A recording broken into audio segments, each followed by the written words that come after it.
Y'all know what's going on. It's time for another episode of Doing Time with Joe. I'm your host, Joe Baker, and welcome to the show, y'all. Look here, straight back to it, right? Look, K-Lo gets off the phone with Regina. He tells her, I love you. And he hands the phone back to Dude. Dude get back on the phone. He said, where you know him from?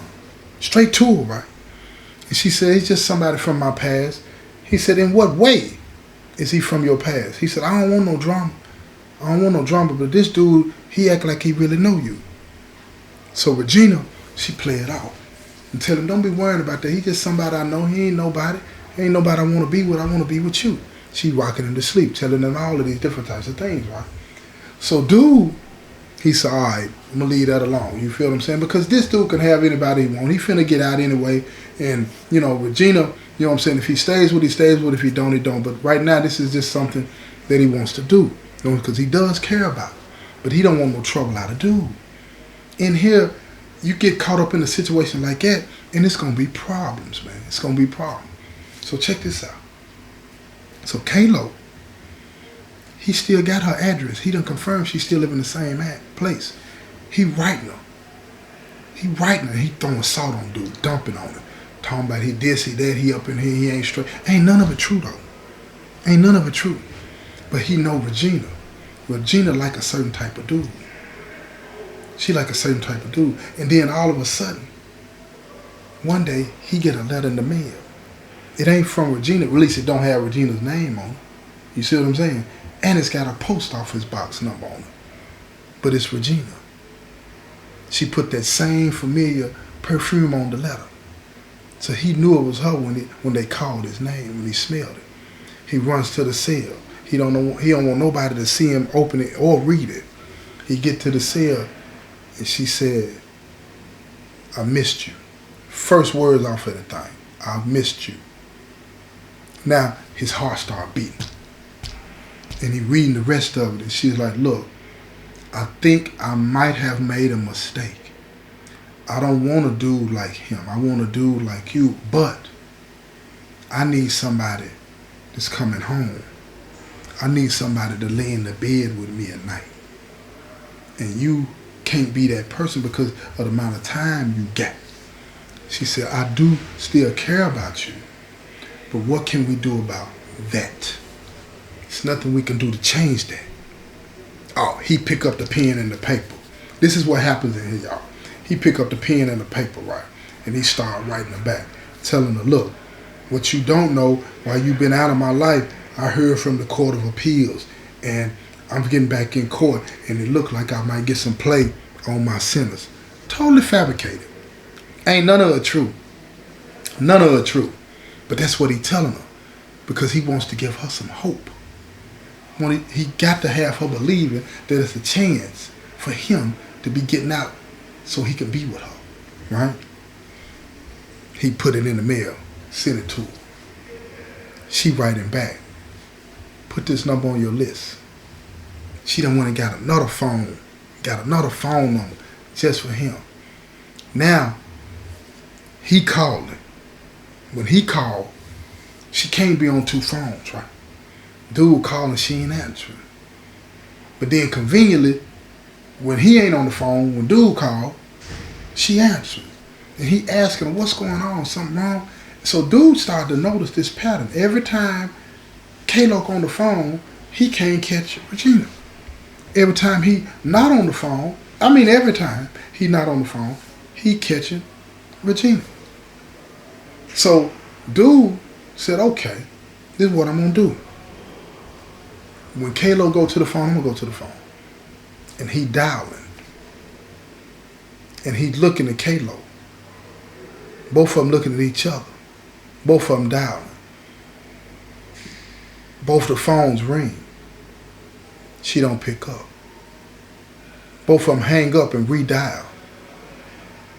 She don't pick up. Again, she don't pick up. K-Lo get off the phone. He don't call back. Dude dial again. She pick up. He said, what's going on? She said, what you talking about? I was using the restroom. He's like, oh, okay.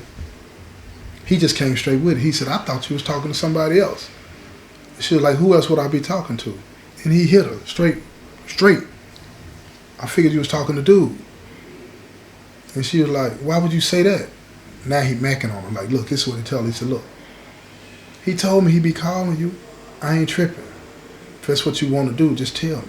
You know what I'm saying? I'll be home soon. But then you can't be talking to him when I get home, right? She said, you don't mind? He said, nah, I don't mind. I'm cool with it. You know what I'm saying? He might need somebody to talk to. You say you knew him. She was like, yeah, he a good dude. He said, why didn't you tell me? Why didn't you tell me the truth? She was like, I didn't think you could handle it. So what happened? Why did you stop talking to him? And she went on and told him, she said, because I want somebody like you, somebody that's coming home, somebody to be with me, somebody to love me, somebody to care about me, and all these different type of things, and we can take care of each other. He was like, oh, okay. That's what's up. He said, that's what I want too, right? But I got to have honesty. She said, from here on out, no more secrets, no more lies. He was like, bet that, that's what's up. So they finished the little 30-minute conversation, and then they get off the phone. When they got off the phone, he already done made it up in his mind. That's dead on that. He done. So he don't call her back. He don't write her back. Now Kalo, he calling, he writing, they writing, all this and that.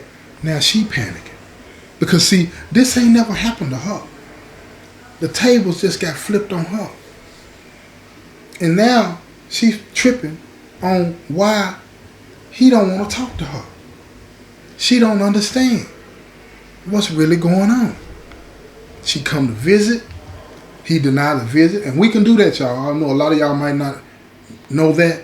But if you come to visit a person in prison and that person don't want to see you, all they got to do is tell them, I don't want to see that person. And then they'll come and tell you to leave. So they went down and they told her she had to leave. So she was like, but he ain't came down yet. And they told her, he said, he didn't want to see you. He didn't want to see you. So she had to leave. And when she left, she was upset. She was hurting bad. Because she didn't really understand, what she had done to the extent that he would just go ghost. He said he was cool with it. He said that he understood. He said that he didn't have a problem with it, but when he came home, she would have to stop it. Then she was starting to think about it. I did the same thing. I did the same thing to him. I wouldn't ghost on him. Talking about Kalo, right? And other people she had done this to. But she sucked it up and she locked all the way in on Kalo. And she said, well, at least I know I ain't got to worry about him going nowhere because he ain't finna get out no time soon. And I told you this story because I wanted you to understand. It's a lot of people out there that will mess with a guy in the penitentiary or a female that's in the penitentiary, right? And you will say that you care about him and you love him, this and that, but when you become tired of him or they don't fit the bill no more, without any explanation, you just get on down on him. And that hurts a person in here. It crushes them. It crushes them. And they don't know what to do. And they panic sometimes. And Kalo, he panicked. It ended up working out for him. But guess what happened? She ended up leaving him again. And this time, Kalo clocked all the way out and ended up on max. And that's where he's at during his time. And they got him on some of that psych medicine because he's trying to figure what is it that I have to do. Sometimes we'll be so lonely, so hungry, so desperate for somebody to say, I love you, somebody to say that they hear you, that we'll accept a person mistreating us. All I'm asking any of y'all out there to do, if you're involved in a relationship with somebody in the penitentiary, if you really don't mean it, don't do it. Don't do it. Don't treat us like we're just some kind of pastime. Because it hurts. It hurts. And a lot of people in here can't take that pain. They can't deal with that. This has been another episode of Doing Time with Joe. I'm your host, Joe Baker, and I say peace, y'all.